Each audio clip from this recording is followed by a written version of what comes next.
As we all know, there are many types of handwritings. There's average, cursive, straight, downhill, difference in strokes, and etc. Based on your own handwriting, each can reveal your personality.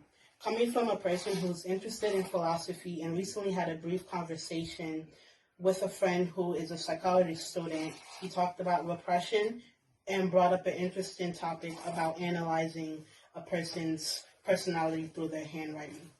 Apart from looking at someone's appearance or observing the way how they talk or act to describe their personality, there is another way that not too many people are aware of and how you can analyze them just by his or her handwriting, but are unsure of how it's actually done. Throughout the years, I've seen a lot of types of handwriting.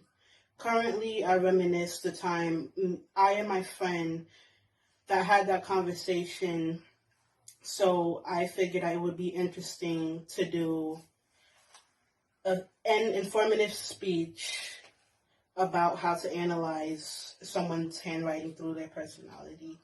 Good evening, my name is Melinda Baker, and today we're going to look into 3 main points about analyzing personality and handwriting.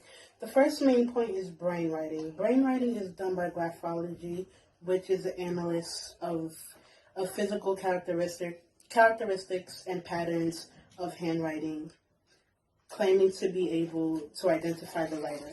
These studies give a deeper understanding into the physical, emotional, and mental state of the individual.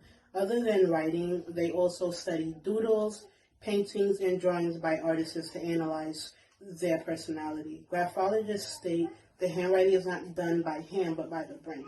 In other words, what we think at the moment is an instant photo of what we think, feel, and behave, which brings us to our second point, expressive behavior.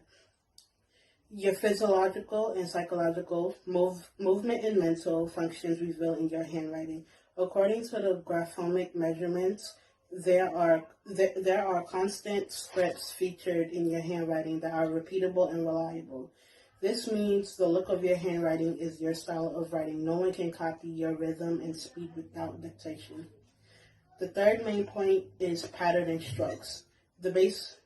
Basically, this depends on pressure, how much force you press down on paper with a pen or pencil on paper. It represents your capacity for vigorous activities, intellectual vitality, physiological energy, and emotional intensity. The thickness of your stroke will indicate your sensory capacity.